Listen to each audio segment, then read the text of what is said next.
सर्व योगी साधकांना माझा नमस्कार। आपण योग मुद्रा पाहत आहोत आणि त्यातील हस्तमुद्रेतील पुढची मुद्रा म्हणजे वरुण मुद्रा।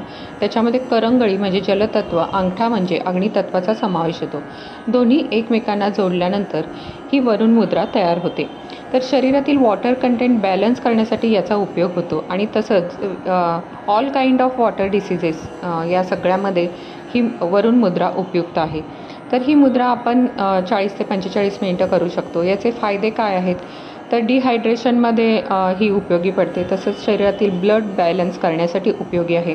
कोलेस्ट्रॉल, गॅस्ट्रो, कॉन्स्टिपेशन यासाठी उपयुक्त आहे। तसंच शरीरातील कोरडेपणा दूर करण्यासाठी, त्वचा चमकदार आणि मुलायम करण्यासाठी आणि रक्तविकार आणि त्वचा रोगामध्ये सुद्धा ही वरुण मुद्रा उपयुक्त ठरते। तर ही मुद्रा नक्कीच करून पहा। हा व्हिडिओ आवडल्यास कमेंट, लाईक, शेअर आणि सबस्क्राईब करा। धन्यवाद।